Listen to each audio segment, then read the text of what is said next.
खूप दिवसांचं स्वप्न होतं आमचं सर्वांचं मित्रांसोबत मस्तपैकी गोवा बीच ट्रिप प्लॅन करायची. आता सगळ्यांना विचारू दे की कसं वाटतंय आपल्याला, तुमचा एक्सपिरियन्स कसा आहे. खूप दिवसांचं आपलं स्वप्न खूप दिवसांच्या नंतर पूर्ण होते. ते सांगा सर. पवन सर, कसं वाटतंय? मला सध्या गोव्यामध्ये आल्यावर चांगलं वाटतंय. लय भारी. घरी बोलतो बाकी पण 10 वर्षापासून माझं स्वप्न होतं गोव्याला कधी जातोय, कधी फिरतोय, कधी हिंडतोय. पण त्या अर्धा फिरून दिले आणि आम्ही वापस बसलो. गोवा बीच माझा भाऊ आला, भाऊ सोबत मिळालं. नंबर वाटते. असं आता आमचा पुढचा दौरा मालवण. शुभम, कसं वाटतंय तुम्हाला? लय एकच नंबर बाबा. काय बघायचं ही फिलिंग म्हणजे कधीच आपल्याला येणार नाही. आणि आपल्या भावासोबतून आपलं इतकं भारी वाटलं. पुन्हा पुन्हा मिळता येईल आणि येतच राहील. नाट करते काय यावंच लागतंय. बापू, कसं वाटतंय? एक नंबर. गोव्यामध्ये आल्यामुळे मला खूप सुंदर वाटतंय आणि एकदम मजा घेण्यासारखी मस्त आहे. मला वेळ काढा या आपल्या कामामध्ये एवढं व्यस्त झालं सगळ्यांना इथं आला असं भारी वाटतंय. शब्दात सांगू शकत नाही. आणि मित्रामध्ये जे फिरण्यामध्ये माझा आहे त्याचं घरी बसून काहीच नाही. वर्षामध्ये कमीत कमी 2 ट्रिप तरी काढल्या पाहिजे माणसाला. आणि हे बघा आमचे मित्र असे करते आवडीपणा, त्याच्यामुळे तर भारी वाटतं मित्रासोबत फिरायला. सर्वांचं खूप दिवसांचा खूप असे कष्टानं पैसे जमवून सगळ्यांनी गोवा ट्रिप म्हातारपणामध्ये करण्यापेक्षा जवानीमध्ये आणि तरुणपणामध्ये आमची गोव्याचा सगळ्यांनी आनंद घेतलेला आहे.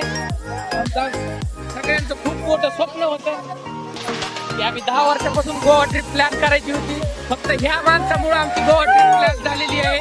तर सर्व सगळ्या जाते फक्त आणि फक्त समाधान कसबे, शिवाभाऊ सोनवणे आणि ह्यांचं अजून काय मला वाटत नाही. गोव्यात मन वापस जायचं आहे.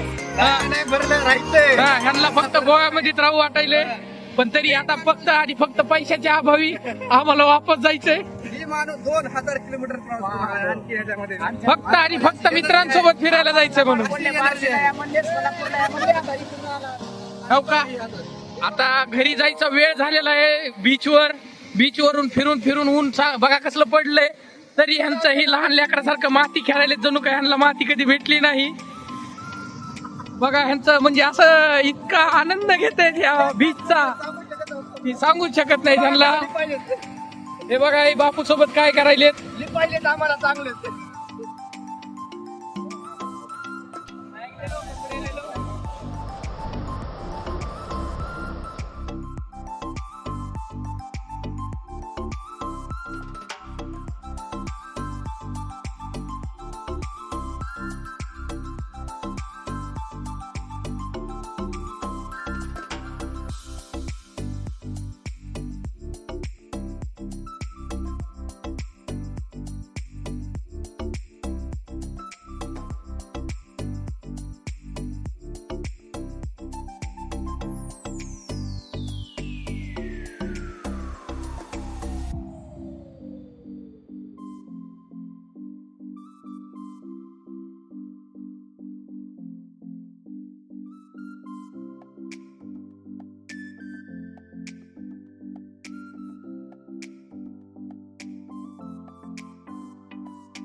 कार मित्रांनो, तुम्ही बघू शकता आपण आज आलेलो आपल्या गोवा ट्रिपचा सेकंड दिवस आहे आणि आपण आज आलेलो बागा बीच आणि आपण राहिलेलो कलिंगूट बीचला. तर हे आपली पूर्ण टीम आहे. सगळ्यांनी हातवारी करा रे. तर आपण पहिल्यांदा विचार तुला कसं वाटतंय क्वालिटी क्वांटिटी अरे एक जरा बोला ठीक आहे सर कसं वाटतंय एक नंबर यावंच लागतंय बरं गोव्याला ओनली गोवा कोकण बाग मुंबई कसं वाटतंय यावंच लागतंय बोला आता यावंच लागतंय